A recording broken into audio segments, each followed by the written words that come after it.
कुठेतरी प्रयत्न करण्यात आलेले असते। जसं आपण बघतोय तर या जिथे ही कार कोसळलेली आहे तिथे संरक्षण कठडे सुद्धा नाहीयेत, त्यामुळे जर एखादा टर्निंगचा जर तो रूट असेल तर सुद्धा तिथे तो अपघात होण्याची सुद्धा शक्यता आहे। अजय, तू सोबतच राहा, माझ्यासोबत आता मंत्री भरत गोगावले सुद्धा आहेत। भरतजी, अशा पद्धतीच्या घटना वारंवार होत आहेत, काय याच्या मागची कारण आहेत? आपण का अजून अशा पद्धतीचे जे असुरक्षित घाट आहेत ते सुरक्षित करण्यासाठी आपण कमी पडतोय?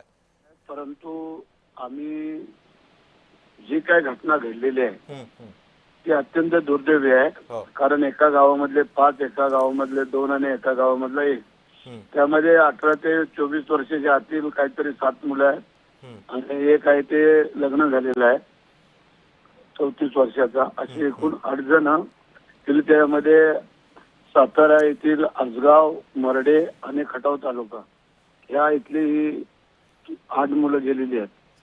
म्हणणं तुमचं बरोबर आहे, रस्त्याचं काम हातामध्ये घेतलं, काम चालू आहे, रस्ता रुंदीकरण पण होतोय, परंतु आता दिवसा जर गाडी जाऊन जर असे अपघात होत असतील तर मग दुर्दैवाची बाब म्हणावी लागेल। पण त्या पोस्टमॉर्टम रिपोर्ट मध्येच आम्हाला कळेल काय ते वस्तुस्थिती काय आहे ती। कारण काय आलंय, आता ज्या ठिकाणी जे अपघात झालेला आहे त्याच्या पहिला पूर्वी पण अपघात एक झाला होता दापोलीच्या कृषी विद्यापीठातला, परंतु तो अलीकडे झाला होता, हा झाला तो पलीकडे झालेला आहे।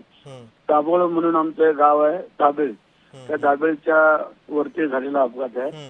परंतु आम्ही त्याच्यामध्ये नक्की काय कारण ते शोधतो आणि वारंवार म्हणता आपण बरोबर आहे, परंतु त्याचे कारण पण आम्हाला शोधणं गरजेचं आहे। आणि आता रस्त्याचं काम हातात घेतलेलं आहे की दोन्ही साईडनी म्हणजे एक तर दरी आहे तिथून कठडे बांधणे आणि वरच्या साईडने कटिंग करून रुंदीकरण करणे, त्या 2 गोष्टी आम्ही आज सध्या हातामध्ये घेतलेल्या आणि काम चालू आहे।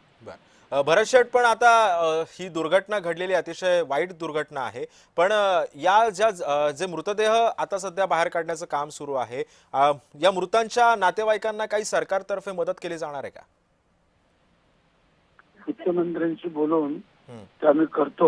आम्ही 1-2 ठिकाणी अशा मदती दिलेल्या आहेत आणि या गरीब कुटुंबातली मुलं आहेत फिरायला बिचारी गेले होते आणि काळाने घाला घातलाय, तर मुख्यमंत्र्यांशी चर्चा करून त्यांना काय मदत देता येईल ते करतो। नक्कीच।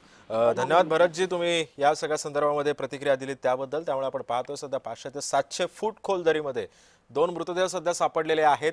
आणखीन मृतदेह बाहेर काढण्यासाठीचे प्रयत्न सध्या युद्ध पातळीवरती केले जातात। मी पुन्हा एकदा जाणार आहे माझा सहकारी अजेश नाडकरकडे। अजेश, अतिशय धक्कादायक ही बातमी आहे। जसं आपण आता भरत गोगावलेंनी जसं सांगितलं तसं काम घाटाचं हाती घेतलेलं आहे। आता पावसाळा येतोय, पावसाळ्याच्या पार्श्वभूमीवरती पावसाळ्यापूर्वी ही कामं होणं गरजेची होती, त्यानंतर सुद्धा अशा पद्धतीच्या दुर्घटना घडू नयेत यासाठी उपाययोजना करणं गरजेचं होतं।